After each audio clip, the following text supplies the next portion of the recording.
Wherefore, Part 45.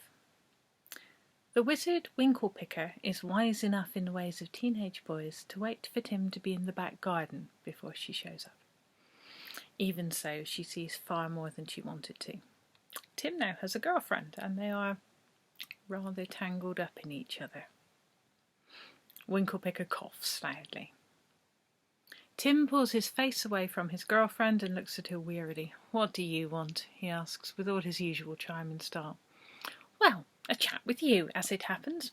Winklepicker folds her arms and reminds herself that this was her idea, and that it has merit even if he is a little shit. "What?" Tim says, extracting himself entirely from the young lady's embrace and turning to face his new visitor. Winklepicker gives said young lady a quick once-over. She is a slightly underfed-looking goth girl who probably thinks she is a witch. Shabby chic and middle-class enough for a probability of being called Ophelia, Ceridwen, or Melusine.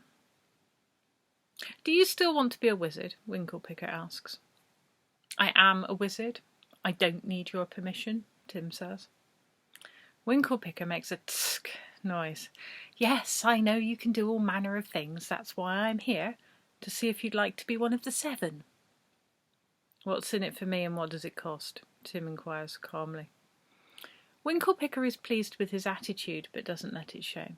"It will give you opportunities, and you may be asked to bear some responsibility for the safety of the area, which it is in your interest to do anyway." "I'm listening," Tim says. "I take it you're missing a wizard, then?" "Yes," says Winklepicker. She doesn't offer Tim any details. At this point, he doesn't need to know. The wizard Amergin is not definitely dead, nor has he, really speaking, been absent anything like long enough to fairly assume his demise. However, Winklepicker has been waiting for an opportunity to be rid of him, and this could be it. Tim, little shit that he is an ambitious little shit, and will make a good ally in the short term. The odds are that in the long term he will be less annoying than Amergin. It's worth a go.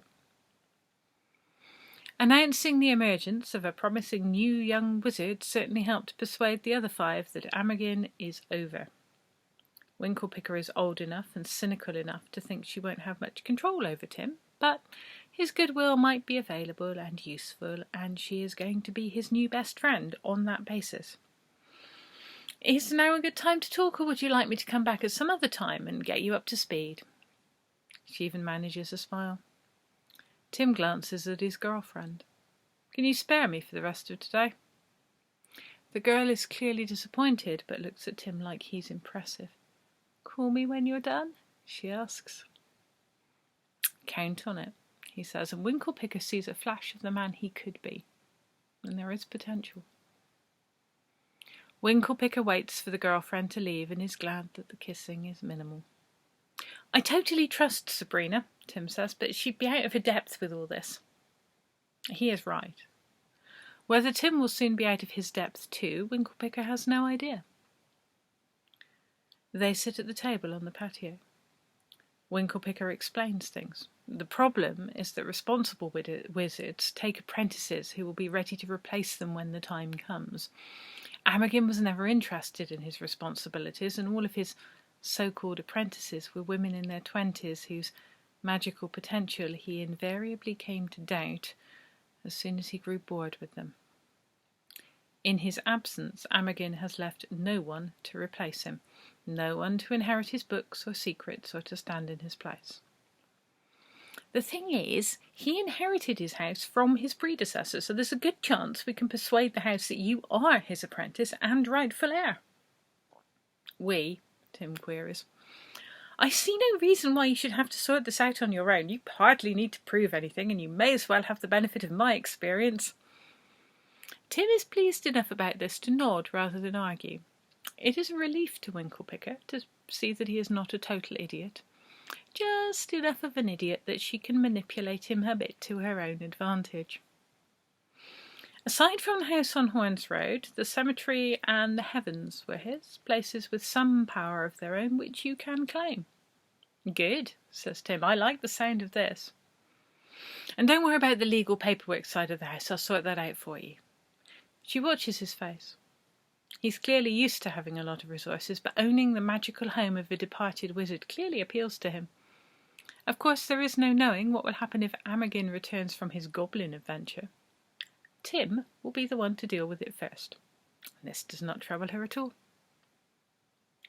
For a week after its opening, the Goblin Market stayed on the high street selling pamphlets by local poets and other assorted poetic volumes. In fairness, it did manage to sell poetry to people, but it takes a lot of poetry to keep a shop open, even a small one. And by the end of the week, the venture had closed down, packed up and departed. What happened to Amagin is uncertain. He is not in Stroud, this Winklepicker knows, and your humble narrator can confirm. I have not made much effort to establish his whereabouts. He was my least favourite wizard, too. Patronising in person, dismissive, and with an appalling attitude to women. Far too eager to put his hands on any female-seeming person. Far too quick to kiss people he had not asked if they wanted kissing. Always making excuses for himself and expecting everyone to go along with them. I am glad to see him go. Sometimes, inaction is a very powerful choice.